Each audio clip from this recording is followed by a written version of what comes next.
You can do great things. You can be great and do great things that you never thought possible. There are many things you can do, and people you know that are smart enough to help you make your life fun, rewarding, and happy. You might not feel that way right now, but let's say you do. In order to make all of those things possible, you only need to find the key that opens all of them. Without the key, you're stuck and can't get out.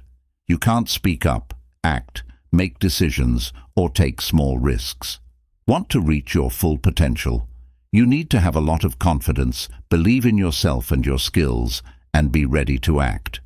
Being sure of yourself is important if you want to move forward. You'll never become the person you were meant to be, no matter how smart or skilled you are. And the good news is that you can also find the key to trust. Confidence isn't something that comes easily to everyone, but anyone can learn it and use it every day. You have a lot of power over how sure of yourself, driven, friendly, and aggressive you feel. The point of this book is to help you feel better about your own self-confidence. It will be my job to push you to make changes in your life once you feel more confident. I will give you research-based tips and exercises to help you feel better. With confidence as the building blocks, I'll show you how to fix yourself. When things go wrong, a house made of bricks and mortar can stand up to them. People with low confidence are just as likely to have these issues as people who do. My soon-to-be boss's office was where I looked for my first job after college. I was in my early 20s. My resume was being looked over by her. She briefly left the room and left my application on her desk. 2 words were written on it: blonde and timid. I read it, hoping to see words like amazing candidate or brilliant. This is the one. I still remember how bad I felt after that interview. There were 2 not very nice words used to describe me after more than 30 years. Those were not at all the words I wanted to use. Some words didn't look like something they'd hire. I was, of course, shy and blonde. I had just earned a degree in English writing from college. Some skills and work experience would have helped me get a job, but I didn't have much of either. It was amazing. I told my mom about it when I got home. I was told to call the woman and tell her how badly I wanted the job. I heard her say, "The squeaky wheel gets the grease." I was scared and didn't trust myself, but I called. I got up the nerve to sound excited and eager, even though I wasn't. I got the job. Even though it's been years, I can still remember that event clearly. Even though my confidence has grown as I've aged, there are times when I'm not at my best and don't believe in myself. I remember that even though I was scared and unsure, I took one small step with confidence that led to a job in public relations that lasted more than 20 years. It made a big difference in my life. Being sure of yourself in small ways can lead to big risks. The first step is to believe that you can boost your confidence, change your life, and make things better. Read this book to learn more about trust. Find out why you don't have confidence and how to start doing small, doable things right away to get it before you even feel it. I want you to know that confidence is ready for you when you start this book. You might be happy with who you are, sure of your abilities, ready to act, and strong enough to stay sure of yourself, even when things go badly. A new, sure of yourself, you is ready for you. Self-confidence, according to dictionary.com, means trusting your own judgment, abilities, and strength. You trust someone or something completely and think they can do what they say they can do when you have confidence in them. People who have self-confidence are sure of what they can do and are content with how they handle life. It doesn't worry them when things go wrong because they know they are still capable and worthy. In fact, confidence comes from knowing who you are and liking and accepting yourself, flaws and all. You have respect for yourself and a good view of the world. Living in a way that is true to your beliefs and morals will give you this. They are sure of who they are and how they want to live their life. They can also quickly forget about mistakes and failures after they've had time to grieve and figure out who they are. To believe in yourself, you don't have to be a great achiever, rich, stunningly beautiful, or incredibly smart. It's also fine to just be Jane or Joe. You can still have a lot of confidence, even if some people are naturally happy or pretty. Our DNA isn't the only thing that makes us unique. There are skills that can help you gain confidence. Life doesn't have to just happen to you. You can make it happen. These skills will help you reach your goals. The only thing that might be stopping you is what you think about yourself, and whether you know how to change those beliefs and thoughts. You need to know yourself very well to be sure of yourself. You know what's important to you, how you want to live, and who you want to be, because you've thought about your life. You can feel more confident when you look at your life, because it gives you safety and boundaries. People who are lost in life don't know what to do or how to act. They live in fear and confusion without any guiding principles or direction. It's hard to have faith in yourself. Of course, you don't have to always be bold, in charge, smooth and smart to be sure of yourself. Being fearless doesn't mean you have to always be outgoing or speak in public. To really be confident, you need to accept yourself as you are and learn to love that person while also making them better. It's about making your own set of rules based on your morals and beliefs, and then building your whole life around them. It's possible to feel good about yourself if you don't already. You have to think about yourself, change how you act, and think about those changes if you want to make them. It will take time and work, but really, everything good does. To feel more confident, you need to have a good amount of self-esteem. Being sure of your own worth is important if you want to like and trust your own inner knowledge and judgment. A lot of people mix up self-esteem and self-confidence because they think they are the same thing but have different names. They depend on each other, but they're not the same thing. You have faith when you trust your own skills and choices, as we already said. It basically means you are sure that you are strong, capable, and able to handle things on your own. Self-esteem is how someone generally feels about how valuable they are. What you think and how you feel about those thoughts determine your self-esteem. Yes, you can feel bad about yourself and not be sure of yourself at the same time. It's hard to be sure of your skills and yourself when you don't believe in yourself. A psychiatrist named Norman Doidge, MD, who wrote the book The Brain That Changes Itself, says that studies show the brain is always creating new nerve pathways, removing old ones, and changing how strong links are. That's right. The brain can change and adapt at any age to fix itself after being hurt or sick, and to get used to new habits, events, or changes in the environment. The brain is like clay in that it can be changed by new information and events.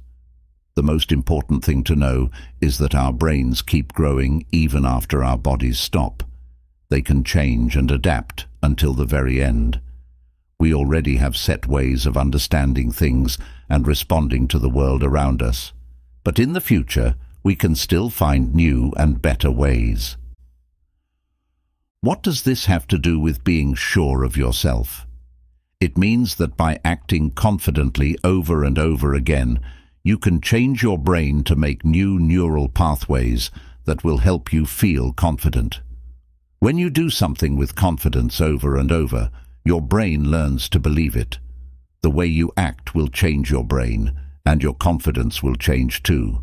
Your brain reacts faster to change when you think happy thoughts and picture the things you do over and over again. Jeffrey Schwartz, who wrote The Mind and the Brain, Neuroplasticity and the Power of Mental Force, came up with this crazy idea. As part of the treatments Schwartz made for his OCD patients, they were able to change the shape of their brains by actively focusing on better habits instead of bad ones. The way they thought changed the shape of their brains, which had big effects that lasted for a long time. Athletes at the top level regularly use pictures to get better and improve their chances of winning. You don't need to be a scientist, work in a science lab, or play sports to use these ideas, though. Over time, they can help us change the way we think and act, which will make our lives better. Picture that your brain is being rewired every time you choose to be sure of yourself or imagine that you are doing well. There are new links being made, and old ones are becoming less useful. Your brain is so powerful that it can change every day and every second.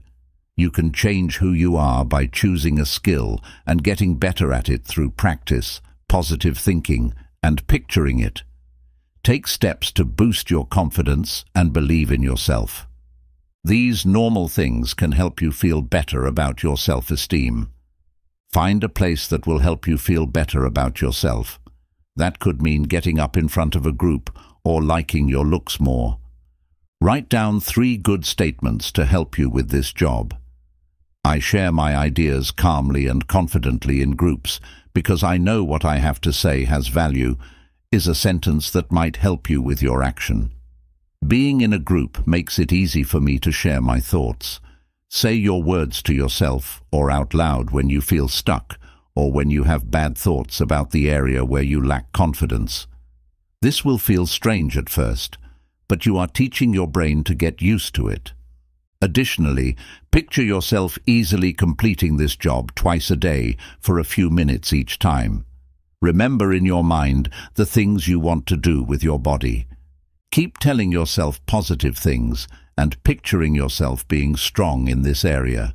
It takes work to get good at something new. Do something nice for yourself while you wait for your brain to get used to your new behavior and the way you feel about it. There's no question that mantras and thoughts are not enough to boost confidence on their own. Also, you need to show that you're sure of yourself by how you act. This book will teach you how to be more confident, but these things will make them stronger. Imagine good things and say words whenever you want to feel more confident. Being aware of how the brain works and how it can change and react can help you believe that you can become bold. You can train your brain to have more self-confidence through routine, practice, and thought. This will make you more excited and driven to finish more tasks and do more. It will make you feel even better about your own self-worth. You will become the person you want to be if you think and act like that person, even if you have to pretend at first. How to do it? What do you need to do to feel more confident? Work out your brain to boost your confidence. Write down the exact things that are making you question your abilities in this area. Then write 3 positive statements about the things you'll do with more confidence. Picture how easy it is for you and how sure you are of yourself that you can do well in this area. Do the meditation techniques and say your words out loud or in your head several times a day. It's hard to look good and even harder to feel good about your looks. So much of our confidence, and for some people even self-worth, depends on how we look and how we think about how we look. A lot of us are unhappy with the way we look. It's no wonder we look scared. The media's present ideal for how women should look generally is only attainable by 2% of women, but we are constantly shown this false ideal. These days, young women see more pictures of stunningly beautiful women in one day than our moms did throughout their teens. It's no surprise that 8 out of 10 women are unhappy with how they look. If you look at how the media defines beauty right now, most of us aren't people who work as models or actresses. Even those who are shown to be less than perfect when newspaper photographers catch them in real life. Keeping up with that level of perfection must be hard and draining. It's not just women who care about how they look. A study from the Centre of Appearance Research at the University of the West of England found that guys worry as much or more about their body shape and appearance than women do. More than 4 in 5 men, 80.7%, talk about their bodies in ways that make them feel bad about themselves by focusing on flaws and imperfections, while only 75% of women do this. Dr. Philippa Diedrichs from the Center says that 38% of men would give up at least a year of their lives for a beautiful body. This is again a higher percentage of men than women. These results show that guys care about their bodies just as much as women do. The study of 394 British guys was paid for by the Central YMCA and the Succeed Foundation, a charity that helps people with eating problems. It was conducted by Dr. Diedrichs. The study showed that guys are very self-conscious about their bodies and that some try to lose weight or get in better shape by using laxatives, working out too much, or even calling themselves sick. It's clear that this standard of physical beauty is impossible to reach, but most of us still spend way too much time, mental energy, and money trying to keep up.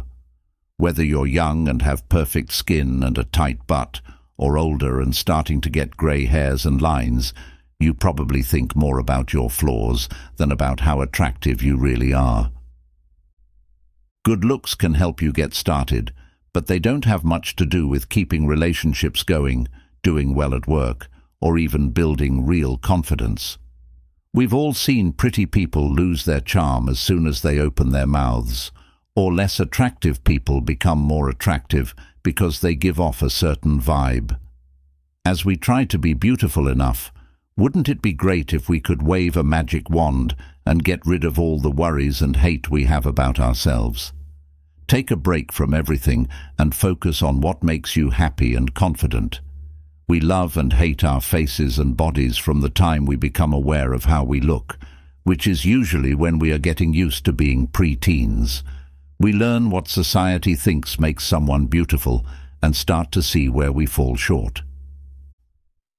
Just think about how much pain and sadness your face and body have caused you over the years.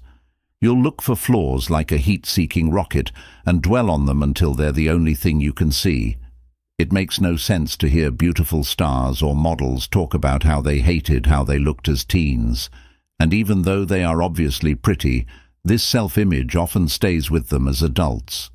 Even people who are very pretty lack confidence in how they look. Many times, seeing those pretty models and stars in magazines, movies, or on TV makes us feel worse about how we look. There is a lot of perfection in the media, but in real life, we all have bodies that are broken, saggy, and always getting older. That is true, and our faces and bodies do have thoughts of their own, even if we try to fight it. Confidence versus beauty. Both men and women find confidence in someone of the opposite sex to be one of the most beautiful traits. Confidence and high self-esteem are most admired in people of the complementary sex, according to numerous studies and polls of both men and women. Self-esteem, confidence, and freedom are all things that American love expert Ellen Kreidman, Ph.D., says make a woman want to kiss you in her book, The 10-Second Kiss. Other tests have shown that men are also interested in women who have these traits. You can tell if you're confident by how you walk, talk, dress, and treat other people. Good news for those of us who will never be in a magazine. We're pretty much all of us. By changing how we think and feel, we can feel more self-confident, beautiful, and okay with the way we look. There is another way to deal with how you look that makes you feel better about accepting yourself. These are my thoughts. You should start to treat your face and body with more mental attention every day.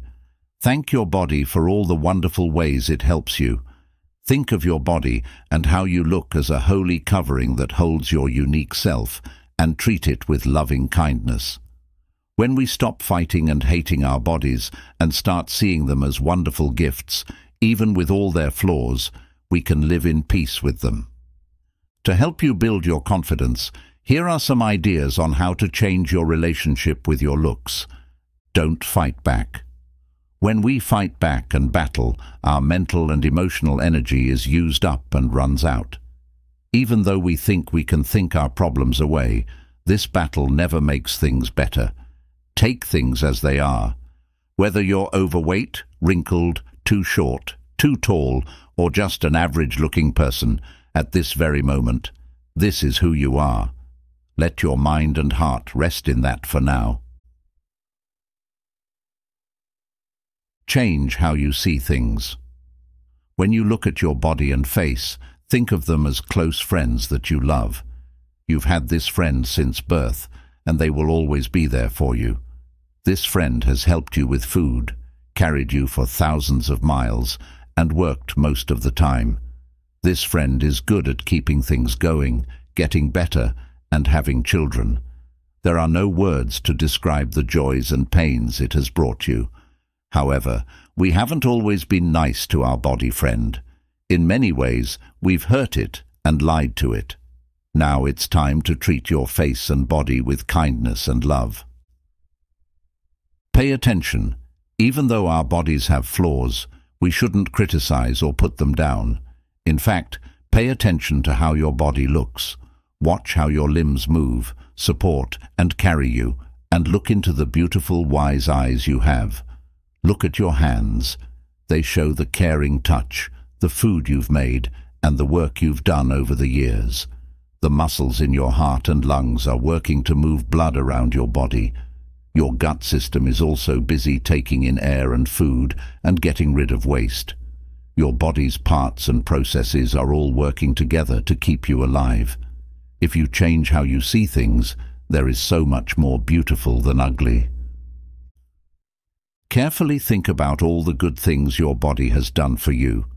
Your resistance will melt away, and you'll realize what a gift your body is. It might not be perfect or perfectly acceptable to the media, but it works great even with those flaws. Take care of it with love and care so it can keep helping you. Give your body whole, healthy things to eat. Give it clean, pure water to drink. Pay attention to what your body wants to eat. If you're not sure how to eat healthy, learn about it. When you eat something, ask yourself, is this showing love to my body? Move your body to keep it flexible, to keep your weight at a healthy level, and to get rid of stress and toxins. Make it a habit to do easy, fun, and fairly difficult exercises every day. Quit things that are bad for your body, like smoking, eating too much, using drugs that are bad for you, and tanning. Don't put your body in danger. Protect it when you're driving. Put down your smartphone, wear a helmet, and put on sunscreen. Take care of your body by going to the doctor for regular checkups and calling for help when you think you need it. Dealing with worry through art, movement, meditation, and rest can bring peace to your body. Love the things that make you flawed.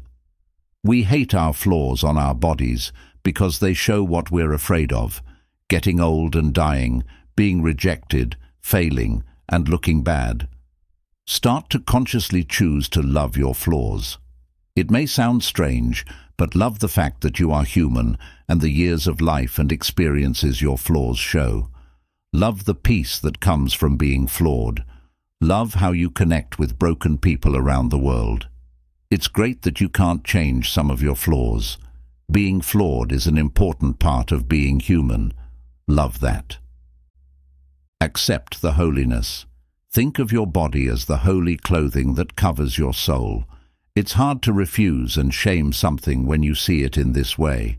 In fact, you'll start to love and respect your face and body for all the beautiful things they do. Being aware of how your actions and habits affect your body is important. Your body will change from the inside out when you see it in this new way. You won't have to fight it. You'll be able to work with it. Being loved will make it feel better in many ways, like more confident and at ease. Steps to take. Do you think you look good compared to other men or women your age? With 10 being the most beautiful and 1 being the least attractive, how would you rate your own looks on a scale from 1 to 10? What has had the biggest effect on how you feel about your looks? E.g., what your parents or friends have said, what the media has said, etc. How do you feel about these sources of influence now? Do they still make you feel something? What about their words isn't true? What do you believe are your best physical traits? What do you think are the most charming or beautiful things about yourself? How can you be nicer to yourself when it comes to how you look? What good feelings can you replace the bad ones you have about the way you look? What do the media, the people around you, and our culture tell you about how you should live your life? How do you think you need to meet other people's wants and make them happy? There are many signs, some hidden and some not, that are always there to tell us what it takes to fit in and do well. The main reason people do what they do is because they want to be liked and accepted. We work hard to blend in because we don't want to be left out. We are told from a very young age that love and respect rest on what other people think. We can have their hugs, compliments and praise if we behave well and listen to them. When we do well in school, the teacher tells us nice things and our friends respect us. If we look good, people will notice us and want to go out with us. If we get the right job and make a lot of money as adults, our friends will want to be with us. All of these things are fine. In fact, many of them build our confidence. They might be wrong, though, if we put the cart before the horse. If these things are only important to us because we want to be liked, they can hurt us. If we talk about ourselves and our actions with "I should" instead of "I want" or "I am," our house will not have a foundation. We let the odd needs and wants of the people around us affect us. There are lots of signs all around us, and it's tough to stay away from them. The media tries to change everything about our lives, not just how we look. We need to be young and pretty, live in a big nice house, drive a hot car, have the right partner and kids, and make enough money to pay for all of these things. A lot of people are also mad at us for our political and religious beliefs, the food we eat, the way we raise our children, and the things we do in our free time. Most of the time, society tells us what we should be and how we should act, but family and friends still tell us what they expect of us. Being loved meant following the rules, being obedient, and giving in to guilt trips. If this sounds like your childhood, you may be stuck in the mud of shoulds. Adult children often still use control and manipulation to get what they want, and many adult children do the same because they are afraid of being turned down. Being too afraid to fail can also make you need praise all the time. This fear usually comes from being severely scolded or judged as a child. Your worry and need to be liked will always be there if an adult was mean to you when you were a child for making a mistake. To deal with this stress, we do our best to be great and make sure everyone is happy. People pleasers, like author and revolutionary psychologist J. Early, Ph.D., say that people pleasers try to fit in by being what other people want them to be. Part of you wants to make other people happy so that you don't have to deal with the reactions you're afraid of. This could be something you're not even aware of. Dr. Early says that people pleasers often do the following. I try to be what other people think I am. I don't want to cause a fuss. I'm not sure what I need. I try not to say what I believe. I like it when people let me do what they want or agree with what they believe. Someone strong takes over my life in my dreams and makes it work. It's hard for me to tell someone close to me how I feel when they don't get it. I find it hard to say no. I try to stay calm. It's hard for me to get things done. I never say what I really think because I want to be nice. I want everyone to get along.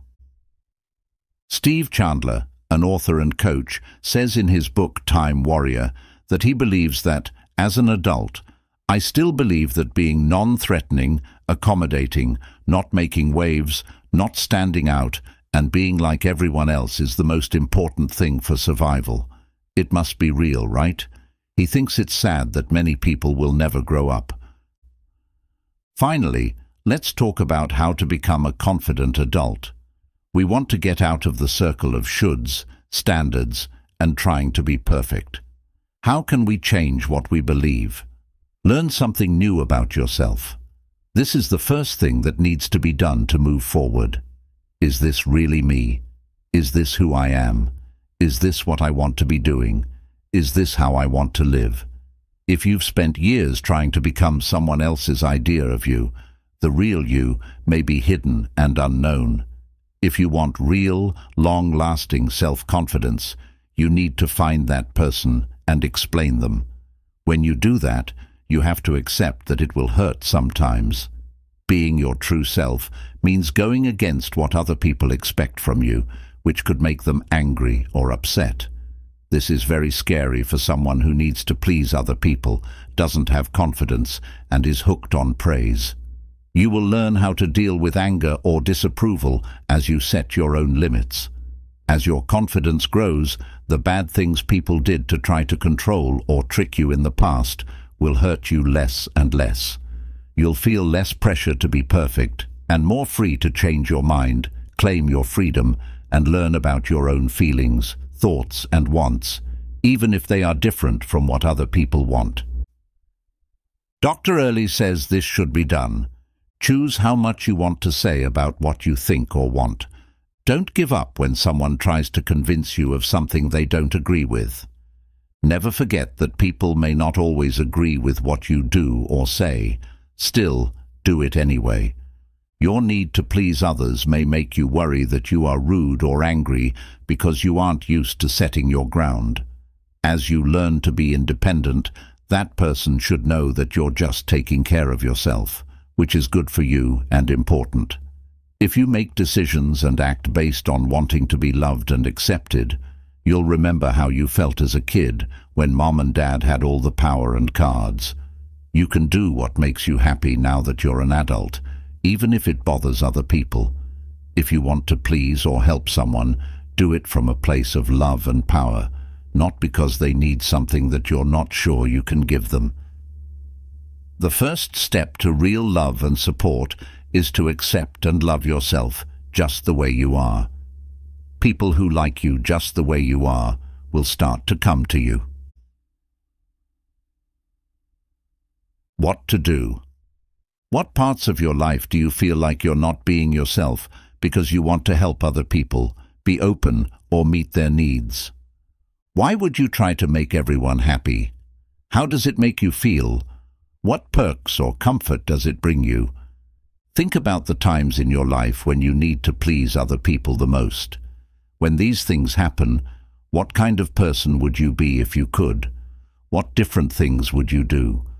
What are the myths that are keeping you from having confidence? Now, let's say you're in a place that makes you feel bad or might even hurt you. You might or might not know the sad truth about it. Which one do you want? What would you rather do? Shine a light on an area of your life that might open a can of worms and cause problems right away, or keep that area in the dark? It's not fun to face the truth about some things in life. This is what most of us like to do: pull the covers over our heads and scratch our ears. It's much easier than accepting the truth, which is often hard or painful. Is that right? Just like most of us, you probably went through family lies and deception as a child that were agreed upon by everyone. Grandpa's drinking problem was never talked about. Your parents' fights were put on you but never explained or dealt with, and Mom always looked sad, even when she was acting happy. Use your own words to describe how you have failed to face the truth or hide the bad things in your life. The things we don't talk about can hurt our confidence. How can we feel open and confident about who we are when we can't be honest with ourselves or others, when there are big secrets and little lies? These early family events teach us that we should not deal with things that are painful or hard, that the right thing to do is to act like they don't exist or quickly sweep them under the rug. We learn how to lie to ourselves and to other people.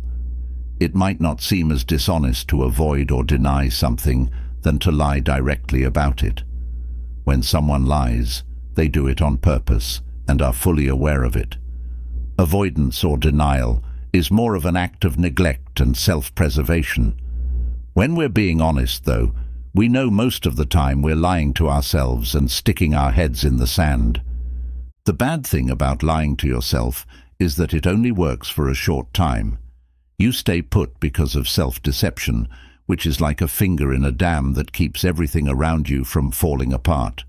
In the end, these lies affect every part of our lives, including how we think about ourselves, our relationships, our views, and how we see the world in general. Since we want what we want to be real and true to be real and true, the line between the two gets fuzzy. At first, lying to yourself might feel safe and easy, but over time it will hurt you and destroy your confidence. You can't see things clearly, live your life to the fullest, or change into the person you want to be because of these lies. Even if you try your hardest to keep up these lies, they have a way of letting them slip and giving you bad effects. Being dishonest with yourself can lead to stress, sadness, low self-esteem, lack of drive, trouble concentrating, bad relationships, problems at work, spending too much money, and health problems. There are some basic lies we tell ourselves that keep us from seeing the truth and really hurt our confidence.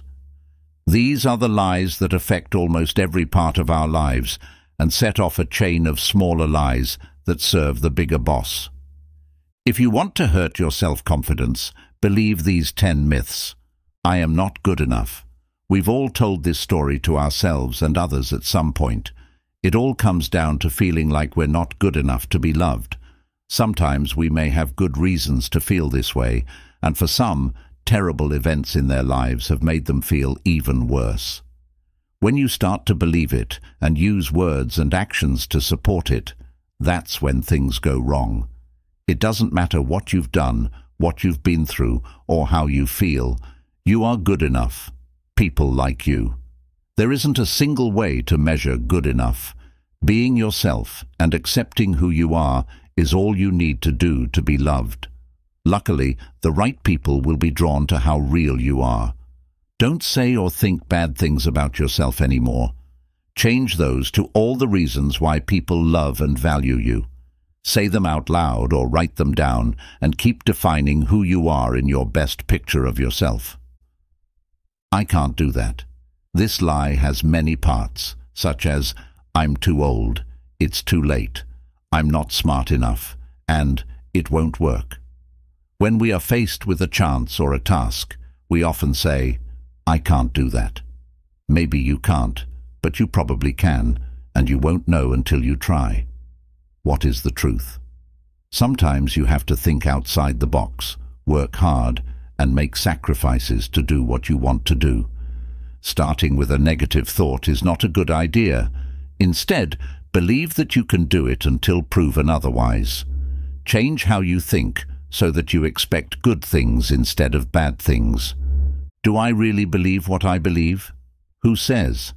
Every opinion you have has another side to it, whether it's a good or bad belief.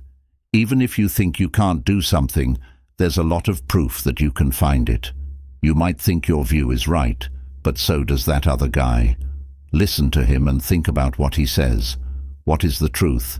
What you believe is not always true. Some of them might not even be true. You should write down some of the things you believe about the world and yourself. Be willing to consider things that go against what you believe. When you are faced with the truth, allow your thoughts to change. It can be painful and scary to accept a new truth, but it's better than living a lie. I know the most. Having to do with what we think about our values, we believe we know what other people should think, do, and say about us. We want people to change so that they can become what we think they should be. We think that what we want is best for everyone.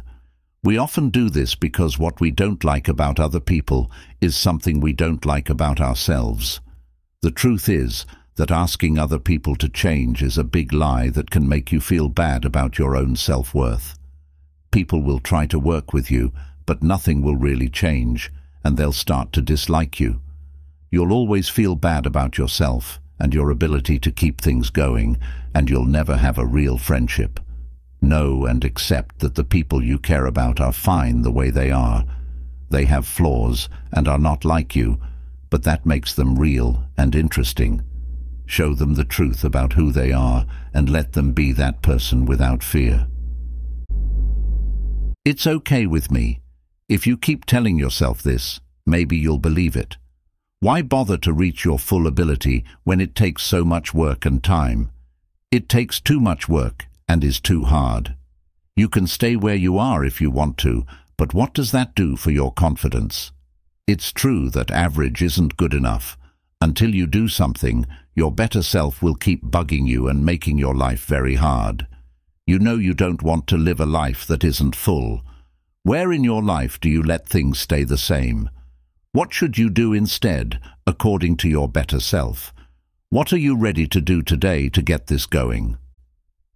I wish I had time to do that. Start that new habit, follow my passion, work on my relationship, or spend time with my kids, you say. The truth is that you can use time however you want. It's not endless, but there's enough for you to build your life around what matters most to you. Setting priorities is what it's all about. Putting things off and avoiding them bring you down and make you feel less productive and in charge. What are the 5 most important things to you in life? Where are you spending time on things that don't matter? Cut out the things that aren't necessary and rearrange your time to fit your goals. I can live with that. A messy house, a rude friend, a spouse who puts you down, kids who talk back, people who interrupt your time, and boring tasks that keep coming up. You can live with these, right? They're not such a big deal. The truth is that the people and things you're just putting up with are slowly draining your energy and joy. You lose respect for yourself, your standards, and your confidence when you give up and let people walk all over you. What are you putting up with that makes you tired? Which people are crossing your lines? What are you going to do about it? I'll be happy when I find the right spouse, get a promotion, or make more money. It will just take a little more time and work, and then I'll be happy. How has that lie worked for you so far? It always seems to slip out of your hands just when you think you have it, calling you forward forever. The best is already here. Not yet. You can always find happiness right now. Think about what makes you happy and who you are right now, even if you don't feel very confident in yourself. Take your mind off of how you feel and put it on the job at hand. People often say failure isn't an option. I can't fail because I have a standard to live up to. I can't fail because people will think I'm a loser. I can't fail because it will show the world that I'm not who I say I am. Failure isn't an option. I must do everything in my power not to fail, even not trying.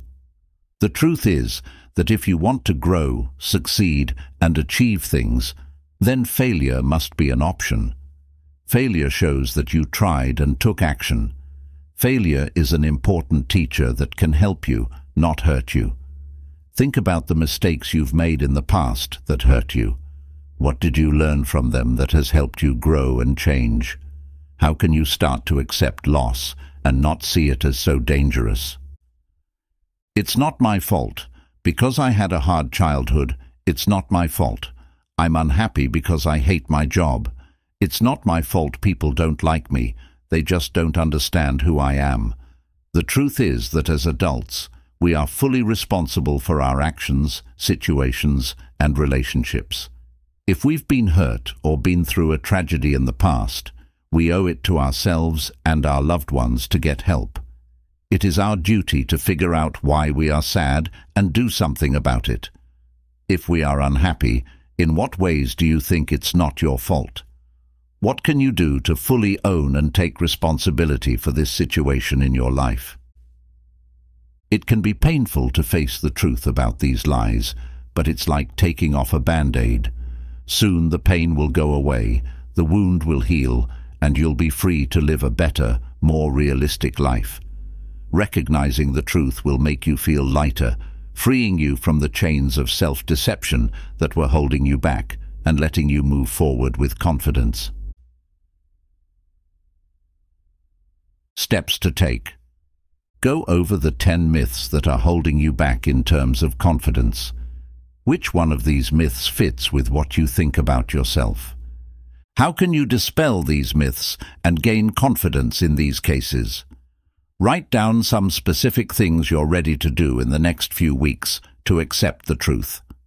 People might think they're rude or not interested in what's being said because they're so quiet, but they're just scared. Shy people worry all the time about how they look and act, and they feel very bad about themselves. They are afraid of being seen, but not feeling important, or being seen, but not being seen by other people. Many things, like society, parenting styles, connection, personality, genes, and life events, can make an adult socially shy.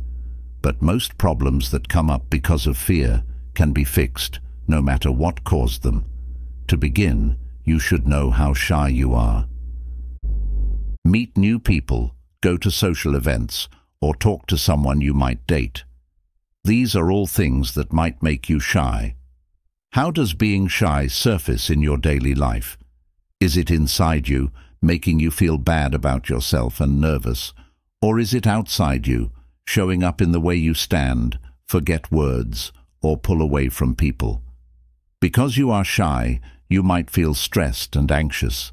Mindfulness-based breathing and other ways to relax can help you handle these conditions. If you want to act with more confidence, you need to be mostly free of emotional signs of worry. To start fixing the issue, find out more about yourself and how being shy makes you feel about your confidence. Going out with other people can help you get over being shy and improve your confidence in a number of ways. Start by going to malls, museums, or events where you can talk to a lot of people quickly and safely. To start learning how to get along with other people, smile and say hello to as many as you can. You can thank someone, ask them to help you, or give them your time. Find simple ways to get better at talking to people. Putting yourself in scary situations little by little will help you get over your fears. Have a few things ready to talk about when you meet new people, like something that happened in the news or something you noticed about the place you're in. Request that people answer freely and then talk about what they said. You can do some of these things ahead of time, even if everyone else is busy. Remember that most people aren't interested in what you have to say. What they say and how they look are much more important to people. They don't care nearly as much about your social skills, or lack of them, as you think they do. That fact alone should make some of your pain and stress go away. After talking to someone, don't think about what you did wrong. Instead, think about what you did right. Think about what you did well, how you overcame your shyness, and how you felt sure of yourself. You will get better at what you do as you do it more. Make goals that you can reach. A lot of shy people try to be perfect when they're with other people, which is impossible. When they fail, they are very hard on themselves. You don't have to be the life of the party just because you're friendly with other people. Make sure you can reach your goals before you go out with other people. Know that it's okay to be turned down sometimes. Everyone, even those who aren't shy, gets turned down sometimes. Some people won't like you. That's fine. You should also keep track of your goals in this case. When someone is turned down, it's not always their fault. Every day, you should try to make new friends and know that some of them won't work out. Pay attention to the good talks. If you want to fix the problem of low self-confidence and shyness that keep you from enjoying being with other people, start by taking small, doable steps. With each small win, you'll slowly but surely gain more confidence. Make up reasons not to go to events or meet new people. Don't stay at home and play video games. All you're doing is avoiding situations that could make you happy and help you grow. Time with real people will help you get back to real life. Let other people enjoy everything you have to offer. What to do? What makes you shy? It could mean going to a party, meeting new people, or talking to someone you might want to date. How shy are you? What small, safe things are you ready to do to test yourself? As I already said, People who don't feel good about themselves usually look to other people to validate and support them. They look to other people to show them how to live, think, and feel. To look to teachers or role models to motivate and guide you, or to coaches and counselors to help you move forward, is not the same thing. When you don't feel good about yourself, you look to other people to accept you, support you, give you permission, or say that your behavior is okay. You start to feel bad about yourself when you do this too often. When we want this feedback, we act like we did when we were kids, and our parents had to help us understand and accept our actions and decisions. As adults, we don't need outside help anymore. In fact, it's bad for us, because it makes us rely on other people for our health and happiness while giving up our own power. Many times, we don't know how to take our power, even though we don't want to give it up. A lot of the time, we don't even realize that we can choose to live our lives on purpose. We just deal with things as they come up because we haven't thought about who we are and what we want from life. Some people might feel like they can't even make this choice because they feel like they have to live the life that other people have planned for them. Personal Operating System, POS, making your own. Everyone wants to live a true life, the life they make for themselves. Our pain and desire show up in harmful ways like sadness, anger, anxiety, passive-aggressive behaviors, and sickness if they are not met. We might not even be aware of what we want. There have been parts where we talked about how you might be lying to yourself and letting those lies stop you. We've talked about the parts you've played that may not have been true to who you are. Now, let's take it a step further and talk about how you can make your own POS, or personal operating system. What you know about your world and how you choose to live in it is your point of view, or POS. Because we live in a world that is often mean and focused on pain, we tend to think about problems, feel nervous, and act out when we don't trust ourselves. When bad things happen in life, people get better at their fight, flight, or freeze reaction. Right now, we're responding and answering instead of making things. It gives you the tools you need to start living your life without fear when you make your POS. You actually do things and make choices that help you deal with things in life in a more creative, useful, and deeply satisfying way. Allow us to now talk about how you can begin making your own. There is no quick way to do this because you have to change everything about your life. But it's very strong to know that you can make your own operating system. People often live without understanding it or letting other people decide what their life is about. This makes you aware of how you are living. You should think about what you would change about your life right now if you could do it all over again. But you won't change anything because your life is good as it is now.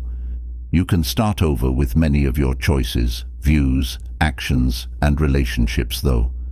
This will change the way you think. You have to look at every part of your life and decide if it fits with your views, wants, and likes in order to make your own operating system. Of course, you can't change everything, at least not right away. But you can change some things that will help your confidence a lot. You're becoming more like yourself, and your confidence is growing. A good way to start making your POS is to get clear on your core values. When making your POS, you can base every choice on your beliefs. When you think about your values and pick the ones that matter most to you at work and in life, they become the rules you follow. It gives you a lot of power to make decisions and act in all parts of your life because they help you understand yourself better. You will stay on track as you move toward your own road with these ideas. They will also keep you going when you have to make hard choices or changes. Your own set of values and rules should guide your daily life. In that case, you are living consciously and with a goal.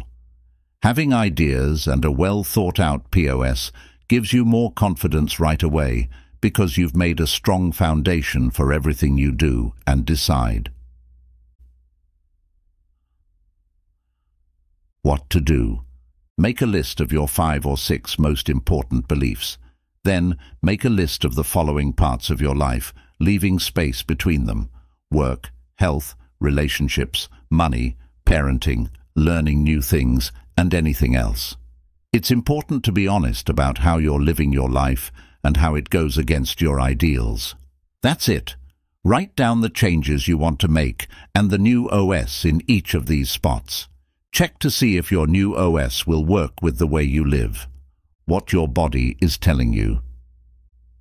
A great way to boost your confidence is to write down how you want to live and make your own operating system.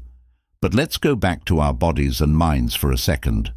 Let's look at how having low confidence could be caused by bad body language, even if you have a good POS. The next time you talk to someone or are in a meeting, pay attention to how you move. How does it show that you're skilled and sure of yourself? How does it make you feel? Better? Stronger? A lot about who we are and how we feel can be seen in the way we move and talk. You've likely met people who are always on top of their game and have a lot of confidence and grace. On the other hand, some people just disappear into the background. They look shy or stressed when they walk into a room. According to Amy Cuddy, a famous social scientist, body language has a big impact on how people see us from the moment we meet them. She talks about this in her famous TED Talk.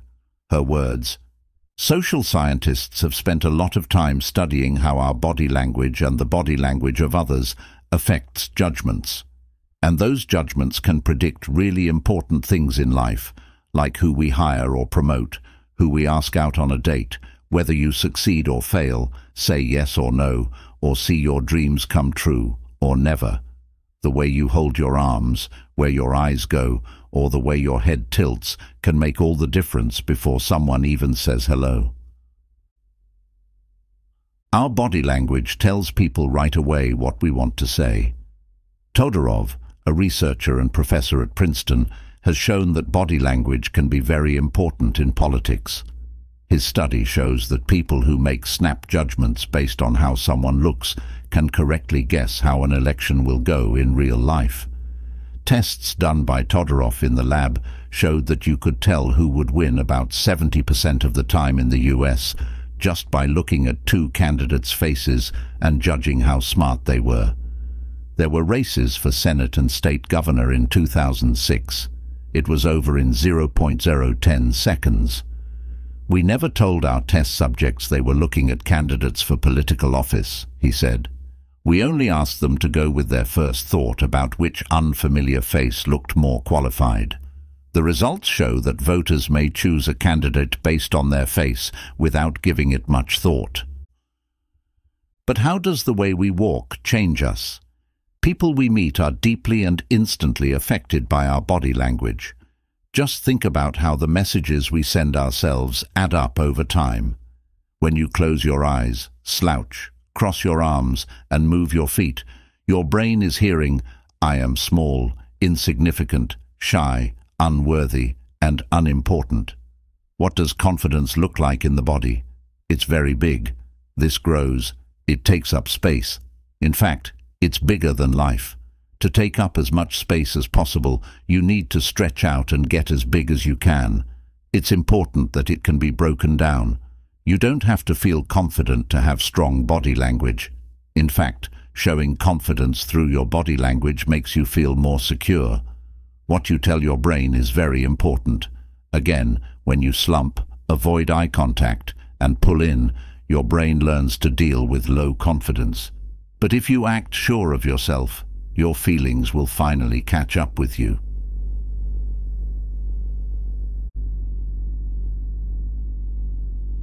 Amy Cuddy looked into body language and discovered that doing high-power poses for just 2 minutes raises testosterone, 20%, which is a hormone of authority, and lowers cortisol, 25%.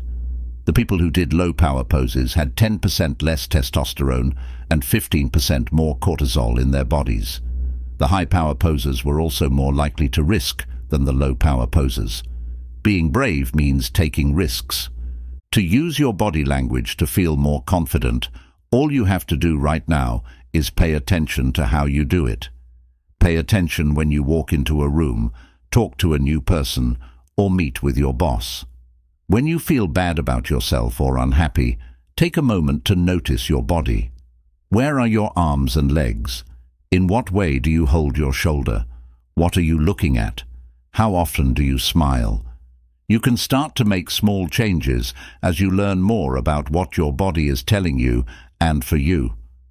Power poses can also help you feel more confident when you do them by yourself and in certain situations. These are what Amy Cuddy says you ought to do. Hold your arms in the air in a V shape with your hands locked. This is point V for victory. Put your chest out, smile, and tilt your chin up. Before a big meeting or job, or whenever you need to feel better about yourself, you can do this. For about 3 minutes, stay here. Mr. Clean. Crossed arms can show that you're alert, but you should also use them to show that you're strong. How your shoulders are set is the most important thing. If you want to make a point or look strong and sure of yourself, cross your arms over your chest and hold your head high. As you stand, spread your hands out on the table or desk and spread your feet out a little. If you want to close the deal, win the case, convince someone of something, or just take charge of the room, lean forward. Lean back and put your feet on the desk or table. Put your hands behind your head. You will feel more at ease when thinking, take more risks that could pay off, and be more sure of yourself when pitching an idea. The CEO told him to lean back in his chair and put one arm on the back of it. Spread your shoulders out and open up your chest. Men, put a little space between your feet and legs. Being in a position that looks open and at ease is important. Stand with your feet hip-width apart and your hands on your hips as Wonder Woman. This is the main pose for a hero. That takes courage, strength, and poise. A simple smile. A smile can make you feel better about yourself and make you happier. Studies show that you don't have to be happy or sure of yourself to practice smiling. It's easy to feel good about yourself. All you have to do is smile at yourself in the mirror or when you're by yourself. This is a power move that you can do even while you sleep. You shouldn't lie in a fetal position, says Amy Cuddy. Instead, you should lie on your back with your arms and legs stretched out. When you wake up, you'll feel bigger and stronger. Just remember to stand tall, smile, look people in the eye, open up, and stand with your shoulders back and your head high if you can't do these moves. Do not slouch, draw in, cross your arms and legs, look down, or keep your face blank. You'll feel better about yourself for a long time after making those few changes. Making changes to your body language takes work and practice, but studies have shown that the changes are well worth the time and effort. People can tell something about you just by looking at you when you walk into a room. In your story, it's important to have a strong hero.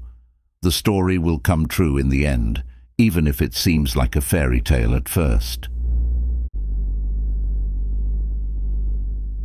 What to do? What does your body language look like most of the time? Do you say what you want to say with weak body language or poses that don't show much power? Make time every day to do at least one of the power poses in this chapter. Even if it seems silly, look at yourself in the mirror to get better. Then choose a move that you think you could do at work or somewhere else, like a party or a get-together with family. Pay attention to how you feel and how other people treat you during the pose. If you tell your mind what you want, it will help you get it. I'm not talking about a magic pull. If you put the seed in my brain, my mind and senses will help it grow and bloom. Really listen to what other people have to say. When someone talks to you, pay close attention.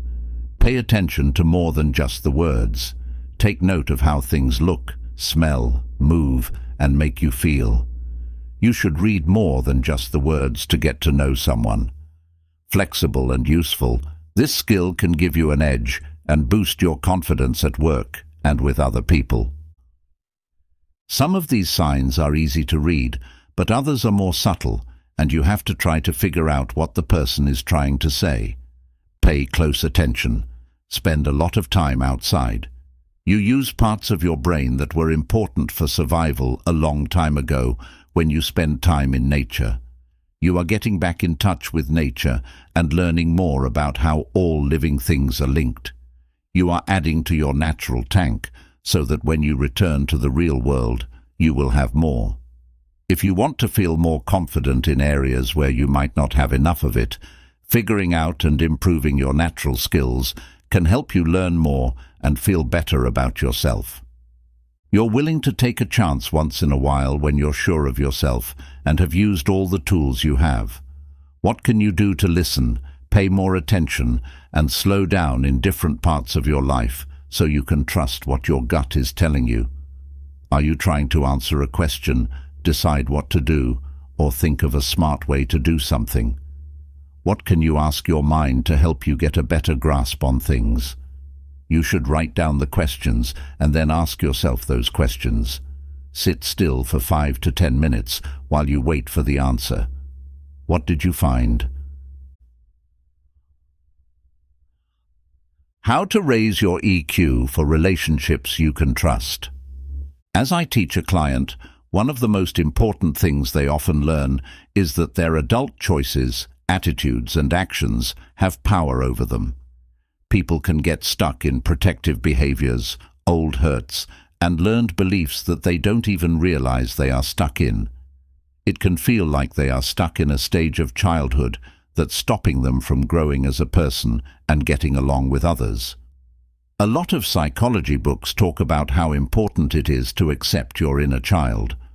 When I say therapy, I'm talking about the work that mental health workers do to help their clients get over bad things that happened to them as kids and find new ways to deal with issues that come up as an adult. As part of this inner child work, I help people face and fix their deepest sadness and unmet needs from childhood.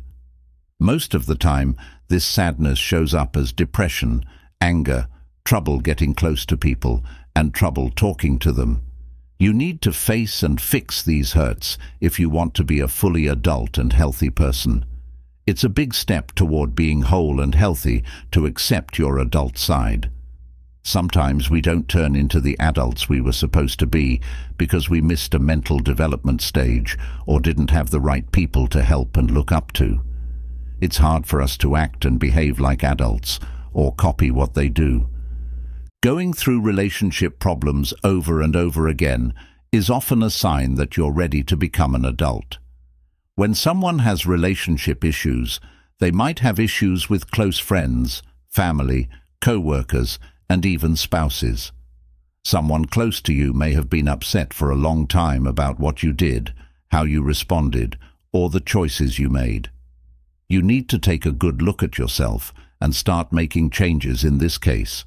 In fact, everyone should check in with their inner adult every so often to make sure they are still alive and well. You can get a sense of this by seeing how well you know your emotional intelligence, EQ.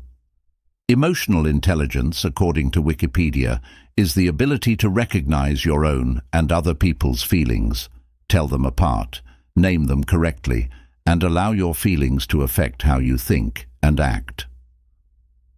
Emotional Intelligence, Why It Can Matter More Than IQ by Daniel Goldman, a best-selling author, made the idea more well-known. People who have a high EQ work hard every day to change how they think and act around other people and themselves so that they are not needy or childish. Someone with a high EQ is truthful, open, and willing to learn, grow, and accept their flaws and mistakes. That you are emotionally intelligent means that you are aware of your feelings, know what they mean, and know how they affect the people around you. In order to have better relationships, you should try to understand how other people feel. Emotional intelligence is broken down into 5 main parts in Daniel Goldman's book. Being self-aware. People who are emotionally clever know a lot about themselves. They are aware of their thoughts and do not let them have power over them. They are aware that how they feel impacts other people. They're also ready to tell the truth about themselves. They work on the things they know they could do better and what they do well. A lot of people think that the most important part of emotional intelligence is being aware of yourself. Self-regulation means being able to control your emotions and urges. Smart people don't let their anger or jealousy get the best of them, and they don't make rushed, careless decisions. Before they do something, they think about it. It means being careful, being honest, being okay with change, and being able to say no. Drive. Emotionally clever people are often driven when it comes to getting things done. In everything they do, they're willing to wait for long-term success over short-term results. They get a lot done, love what they do, and are great at it. After empathy, this could be the next most important thing you need to know about emotional intelligence. What empathy means is being able to understand and connect with other people's wants, needs, and points of view. If you have empathy, you can understand how someone else feels, even if they don't say it. This is why sensitive people usually do well with relationships, listening, and getting along with other people. As for how they live their lives, they are very open and honest. They don't judge or guess too fast. Friendship. If you have good friendship skills, it's simple to get along with and like other people. This is another sign that you are emotionally smart. People who are good at getting along with others often work together. That's not what they do. They help other people grow and shine. They're great at getting along with others, arguing and making and keeping relationships. You can learn to be more emotionally intelligent, which is good news. Your EQ can be found in many books and tests. These will help you figure out where you need to improve. Also, these tips can help. Pay attention to how you talk to other people.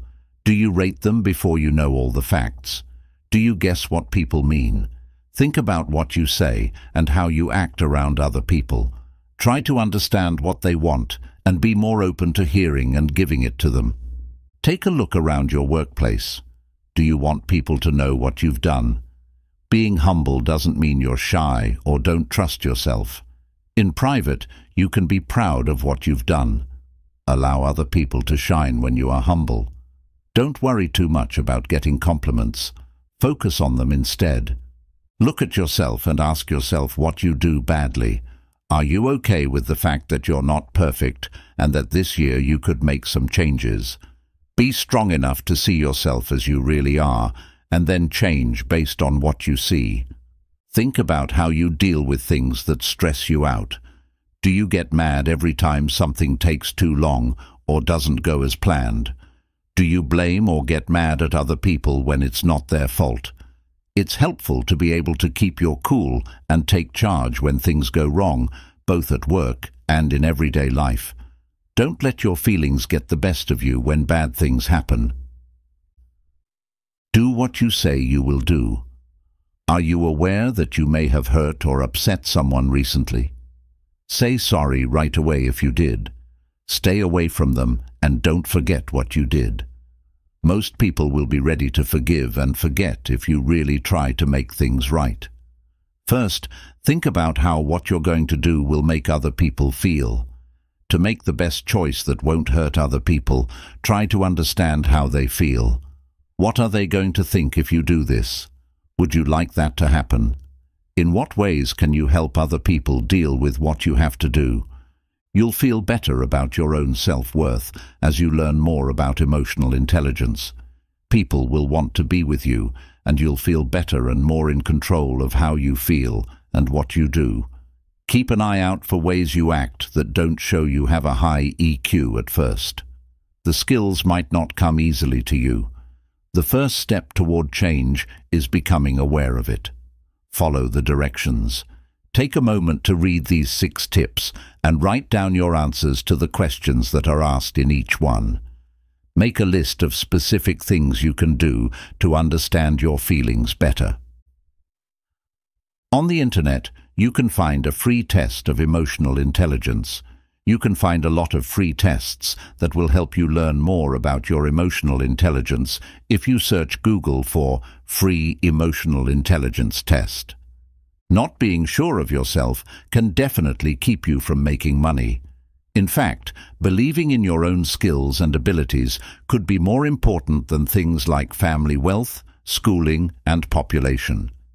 You have a better chance of making money if you were born into a rich and intelligent family. But if you also have confidence in yourself, your chances of making money go up even more.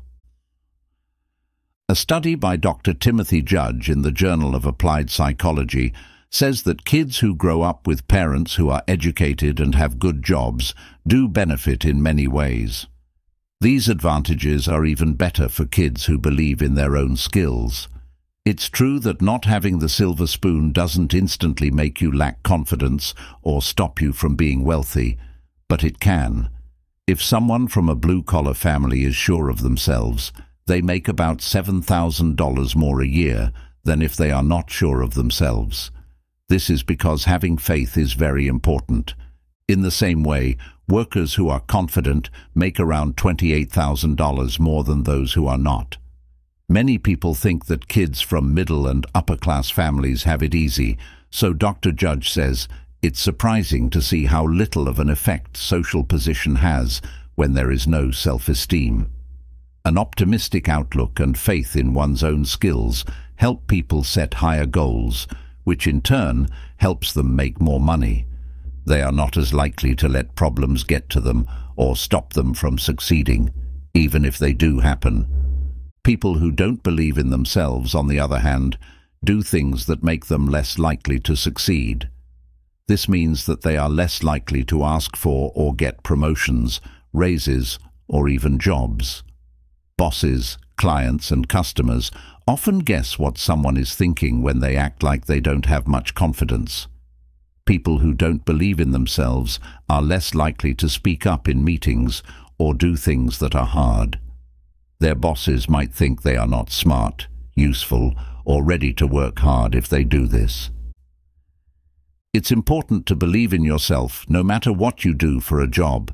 It's much more likely for confident people to make more money than for doubtful people. For some reason, reading this book might make you feel worse about your financial future at first.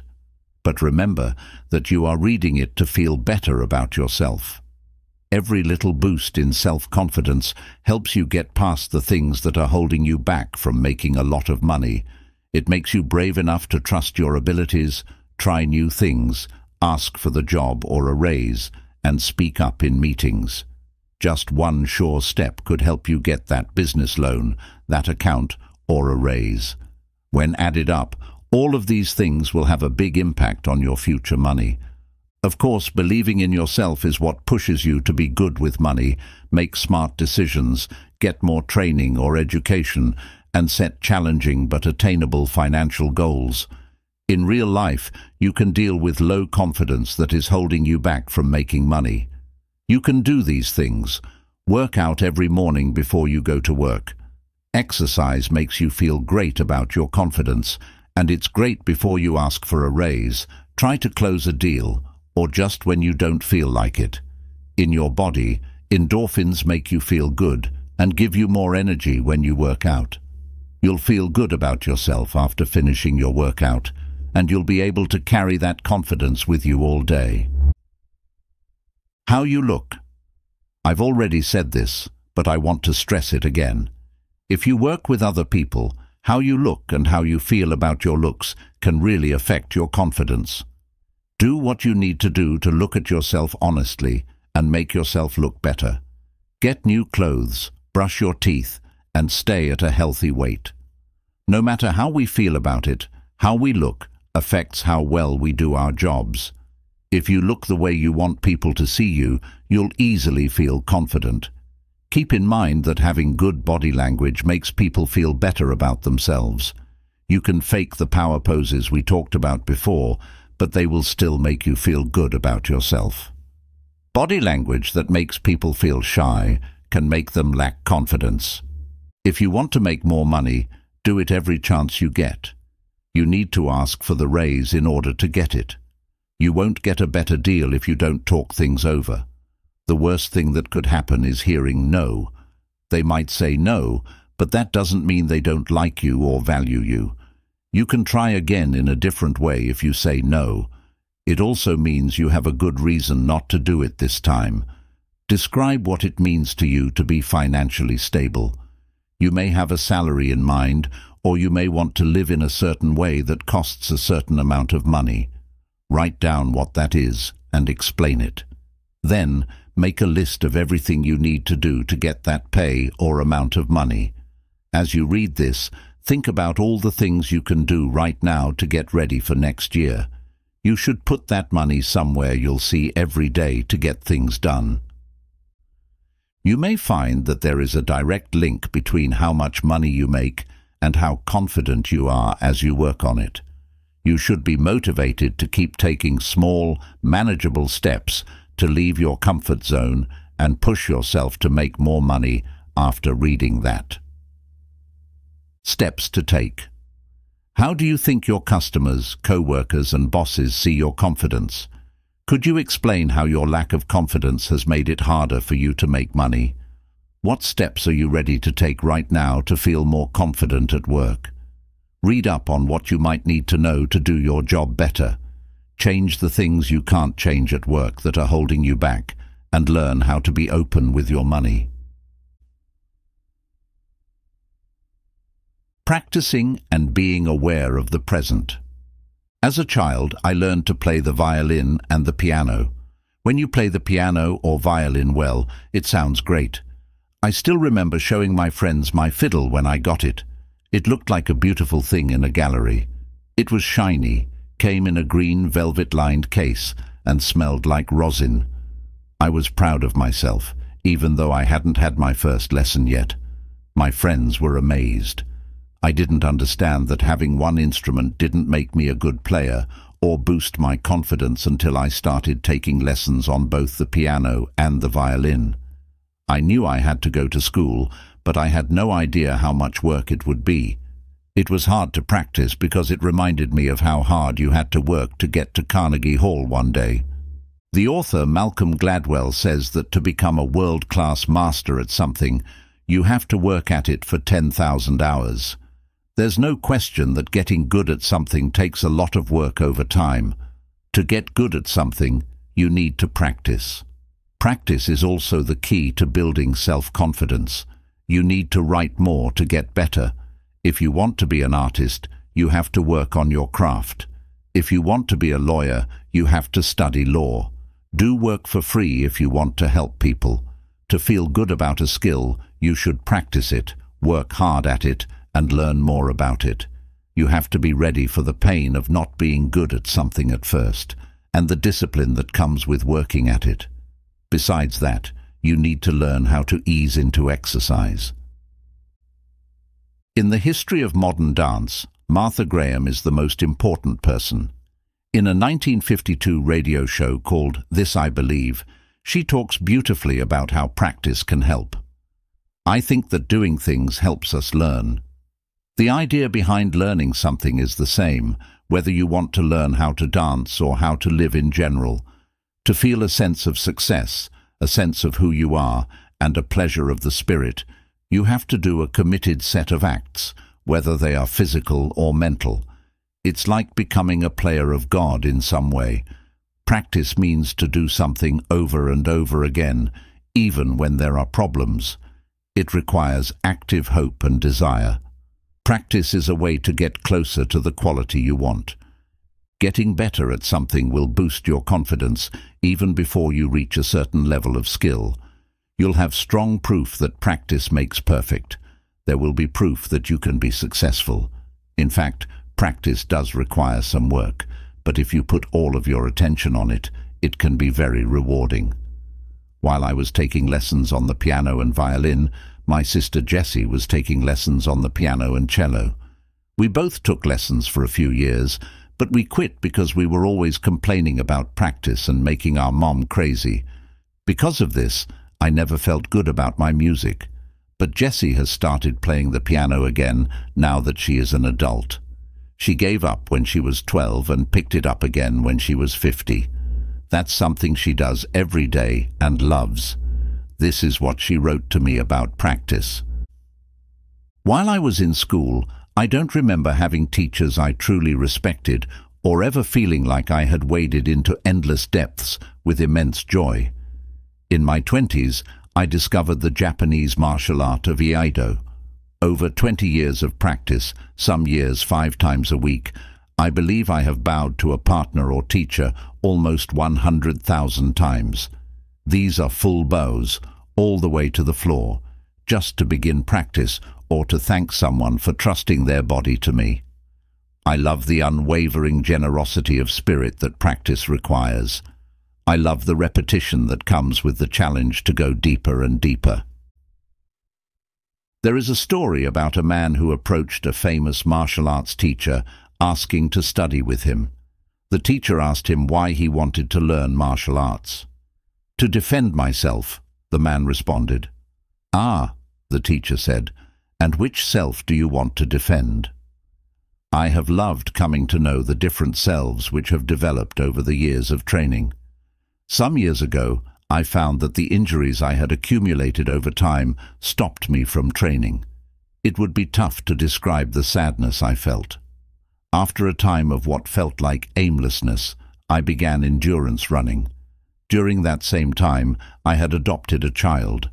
I came to see that the practice of Iaido, with its set plan, would have been almost impossible given the real-time responsibilities of parenting.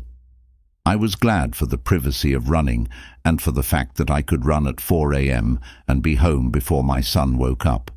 Again, after some years, accidents stopped my work. The first time I played the cello was 5 years ago. Instead of wearing a uniform, bowing to a partner, and falling over and over, I tuned my cello, rosined my bow, and wiped the dust off it. My Iaido sensei and my running coaches always told me to loosen up my shoulder, open my face, and train with joy. Now my teacher does the same thing. Practicing with joy not only makes you feel better about yourself, but it also makes you more aware of the present. Let practice become more than just a way to get things done. It will become an exercise in being present and aware. You don't have to be afraid of practicing to do it. Consider practice a chance to have fun. You can boost your confidence in any area of your life as long as you have the right ideas and are willing to work at it every day. By training, we have a lot of chances to feel better about ourselves. You say you're not sure of yourself because you're not good at something, so learn how to do it. Sometimes we tell ourselves stories that keep us stuck, like, "I don't have the skills, knowledge, or resources to do that." When Elizabeth Bennet tells Mr. Darcy what's really going on when he tries to hide his bad social skills, that's one of my favorite parts of Pride and Prejudice by Jane Austen. It's while she plays the piano and she looks awful. "I certainly have not the talent which some people possess," said Darcy, "of conversing easily with those I have never seen before. I cannot catch the tone of conversation or appear interested in their concerns, as I often see done." "My fingers," said Elizabeth, "do not move over this instrument in the masterly manner which I see so many women do. They have not the same force or rapidity and do not produce the same expression. But then I have always supposed it to be my own fault, because I would not take the trouble of practicing. It is not that I do not believe my fingers as capable as any other woman's of superior execution." Austen, page 134. There are times when Miss Bennet doesn't believe in her singing skills, but she is sure of herself and knows that all she needs to do to get better is practice. If you don't trust yourself in a certain area of your life, it could be because you don't want to put in the time and effort to get better at it. If not believing in yourself has made you less eager to put in time and effort, keep in mind that the more you practice, the more driven and sure of yourself you will become. You don't need to be driven or sure of yourself to start. Begin little. Do it every day for a short time. When you're more interested and driven, start adding more exercise time. To meet your goal, just do what you want to do. Do it again and again until you get better. Soon, you'll understand how practice makes you feel good about your achievements and the daily work you put into getting better. What are you going to do now? Do any of your confidence problems have to do with things you're not good at? Do you want to spend some time getting better at what you do? What kind of promise are you willing to make to yourself to do at least one of these things? There's no better way to boost your confidence than to learn how to handle the issues and decisions that life will eventually present you with. When you don't believe in yourself, you feel stuck. As much as you want to, you don't believe in yourself or think you can handle things correctly. It seems like you lack the knowledge, understanding, or intelligence to decide what to do or figure out how to fix any issues. So you don't do anything because this makes everything hurt so much. You just let things happen as they may, which can lead to disappointing or even painful outcomes. Learn to keep going even when you're scared or not sure what to do. This will help you build your confidence. Someone said, "The worst thing you can do when you have to make a choice is nothing." The worst thing you can do is nothing, right? Doing nothing takes away your confidence and makes you feel helpless. It also leaves you with decisions and problems that you can't fix. As you get used to the process, make decisions and solve problems in small, manageable settings. You need to work on two things to feel more confident: making choices and fixing issues. Getting over or managing the scary and awkward feelings that come up when you have to make a choice or fix a problem is the first of these parts. Second, you have to think about and reason about a problem or choice before you can do anything about it. When you use your brain and tried and true methods to figure out what to do and how to make choices, the second one will help you with the first one. No matter what happens in your life, you'll be more sure that you're doing the right thing. With practice, you'll be able to solve problems and make decisions better. It will make you feel good that you tried your best, and you'll be ready to act again if things don't go as planned. Here are some things you should do before you decide. Before you make a choice, you should think about your values and how you live your life. This should be the foundation for all of your decisions. Think about your job, your relationships, your money, your way of life, and other parts of your life. How do these things make you feel? What basic ideas does your view support? Write down your personal operating system and the values that guide it. As time goes on, you can change these. After that, these will help you when you need to make a big choice. Think about the different things that might happen on either side of the choice. Is one result going to help you reach your goal? You will feel bad and hurt in the end if you move too far from your goal. Your ideas can help you figure out what to do. Which choice fits them the best? What are the pros and cons? Think about what could go right and wrong if you make a certain choice. List the good and bad things about each choice.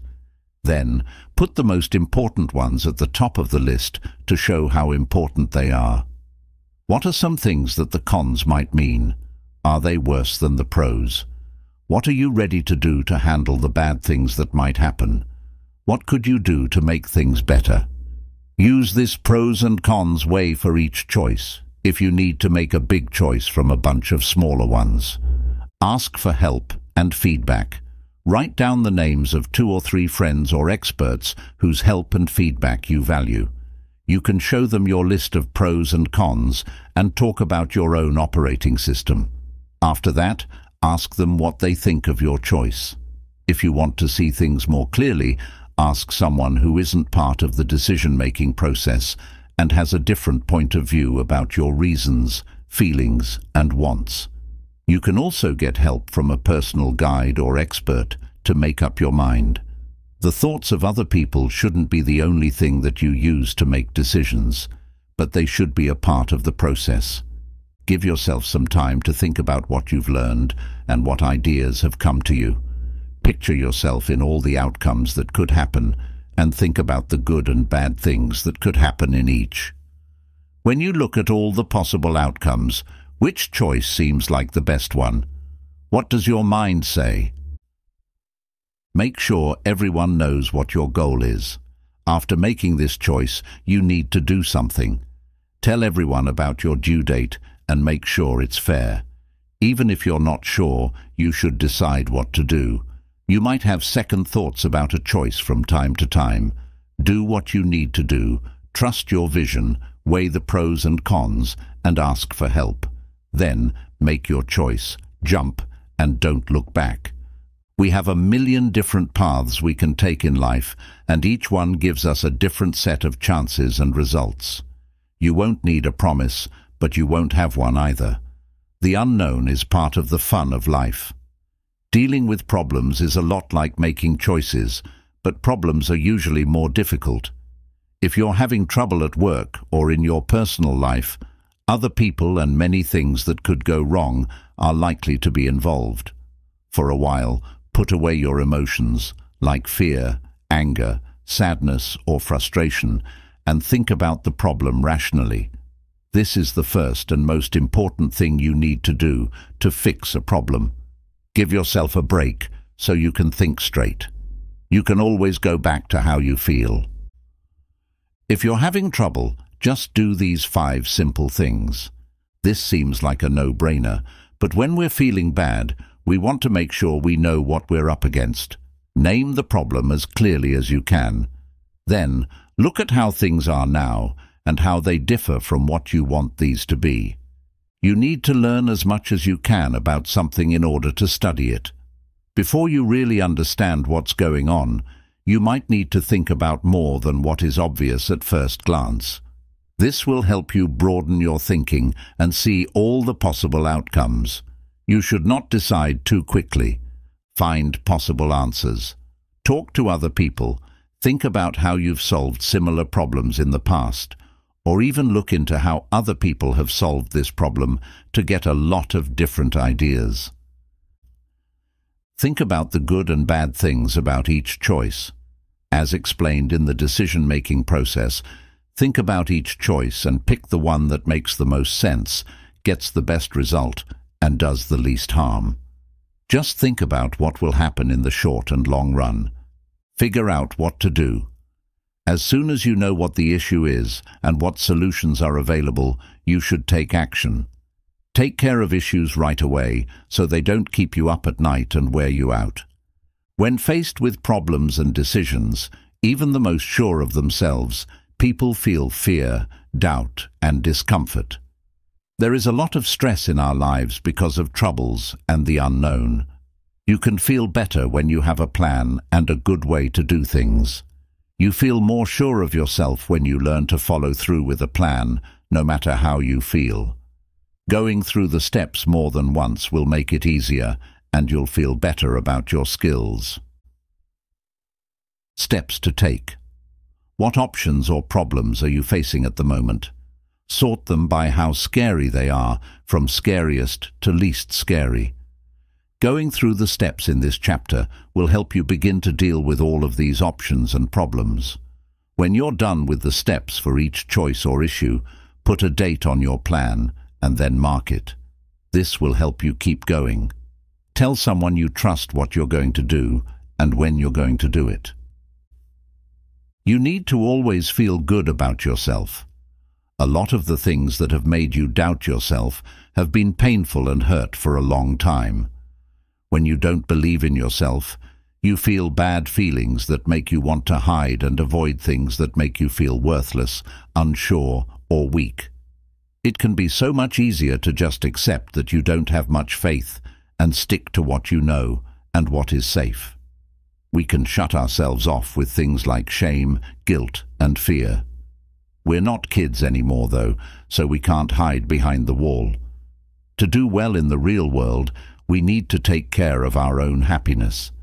This means facing the things that make us doubt ourselves and using the skills we've learned to improve it. Someone once wrote this in response to a post on my blog about the concepts that changed my life.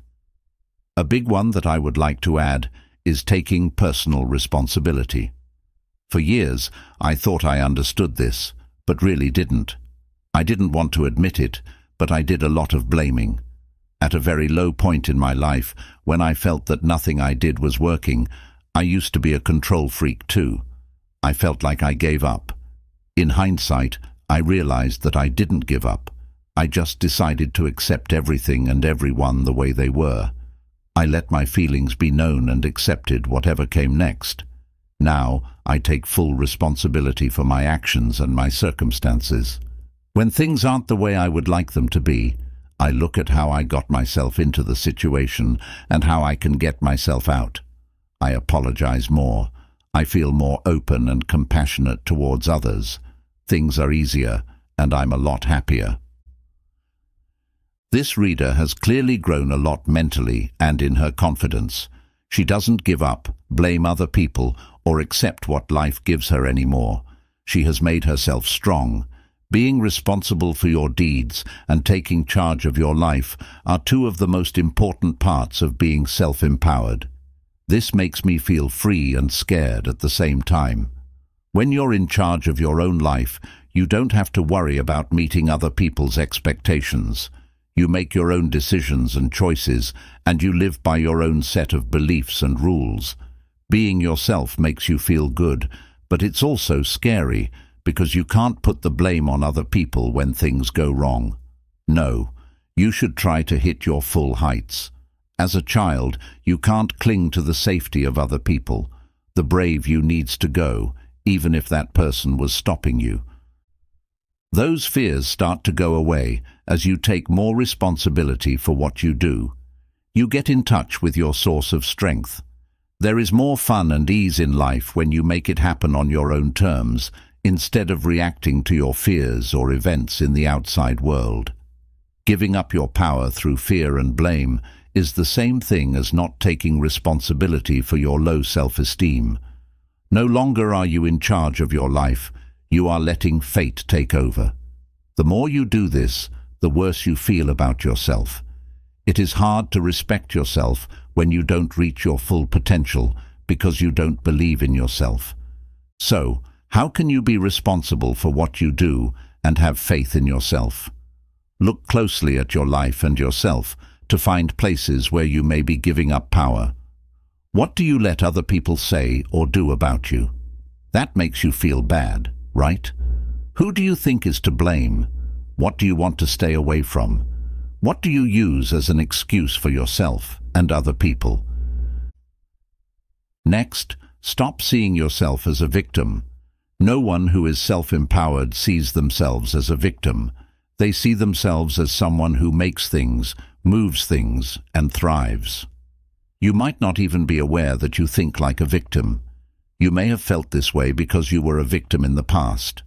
Being a victim can make you feel good because people will respect and feel sorry for you, but that's all it gives you. Kindness and respect aren't enough to make you happy and confident. When you're a victim, you might keep telling yourself stories to explain your behaviors and lack of confidence. Some of these stories are true, and we all have them. You had a bad childhood, you lost your job, your partner broke up with you, and your business didn't do well. Of course, everyone has had bad things happen to them, and some have been really hurt. But bad things will always happen to you, and you'll always be the main character in a sad story. The more you tell your story, the more you feel like you know it. Before it comes easily, you have to work on being responsible for your life. Do the things that self-empowered people do while you're getting better at things and feeling more sure of yourself. Stop talking about yourself as a loser and start talking about yourself as a winner. In the beginning, try not to feel guilty, blamed, ashamed, or sorry for yourself. Feel good about yourself, accept yourself, say thank you, and have faith in yourself. Do something to back up your new thoughts. When you said, "I can't," "I'm too weak," or "I'm too afraid," now take one small step toward "I can." Each step will give you more strength. Most people think that taking responsibility for your confidence means you don't need help from other people. It's not weak or impossible to ask for help. It means you're strong enough to take full responsibility for your own growth by looking for another way to quickly become more aware, confident, and knowledgeable. You can get this kind of help from family, friends, books, classes, therapy, and even the people you talk to. Friendly people who only want what's best for you can help and guide anyone who is sure of themselves. Never forget that you are the one who can make you happy and boost your confidence. What you do with the ideas in this book can change how you feel about your skills and yourself. You have to work at it and get over your fears and doubts before you can do the things you want to do. You have to do it yourself. Take full responsibility for your thoughts and actions every day to get your personal power back. You'll know you've worked hard when you start to believe in your skills, yourself, and your chances of having a happy, successful life. What are some ways that other people make you who you are or how you act? Who do you think is to blame for the things that are going wrong with you? How might you be keeping a victim mentality alive? How do you keep the story going? What are you going to do to own your life, who you are, and the things you do and pick as well? Make a note of what you think and how you answer these questions. When you started reading this book, you didn't have much faith in yourself. You were sure of yourself enough to read and take steps to get better, though. Please take a moment to be happy and thankful. The first thing you did was decide to take care of your life by working hard to feel worse about yourself. You're almost done with this book's steps to boost your confidence. Happy reading. I hope this book has made you feel a lot more confident. Think about how much more sure of yourself you are now than you were a few weeks ago. A few moves and changes in how you act can make a big difference in your life if you've been following the steps and ideas in this book. You want to have faith in yourself for a long time, not just now. You want to change the way you think and act about yourself, and love and accept yourself as the wonderful, unique person you are, most of the time. People who haven't had much faith in themselves for a long time will have to work at it every day until it comes easily. I've said before that your brain needs to be taught new things before it can really believe them. Believe in yourself is a skill that can be learned just like any other. When you read something next, think about that. On the other hand, having self-confidence is a skill that will make your whole life better. When you believe in yourself, like yourself, are healthy, and don't judge your flaws or mistakes, everything in your life gets 10 times better.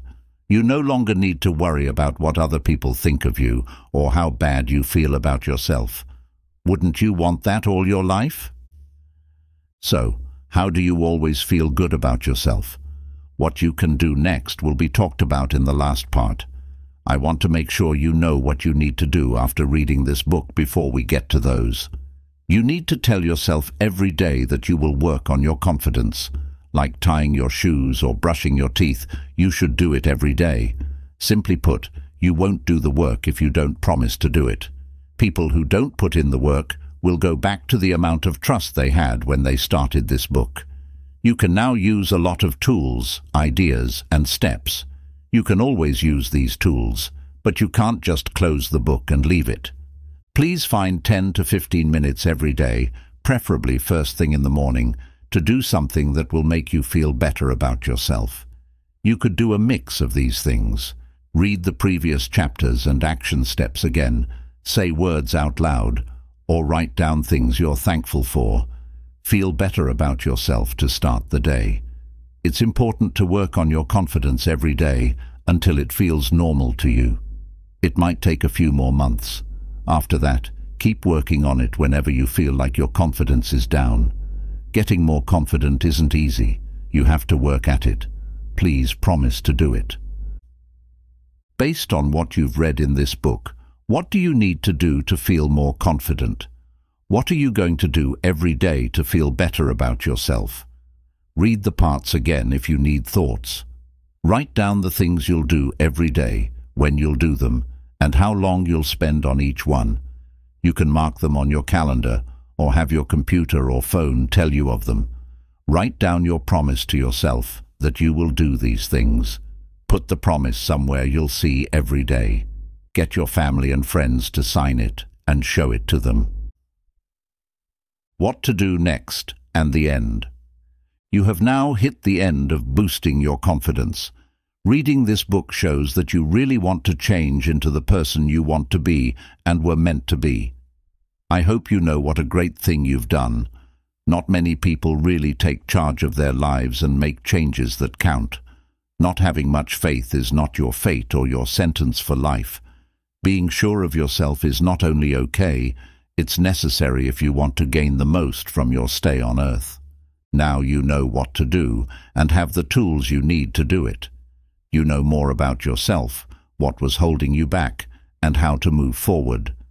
After you finish this book, it will be easy to go back to old habits and ways of thinking.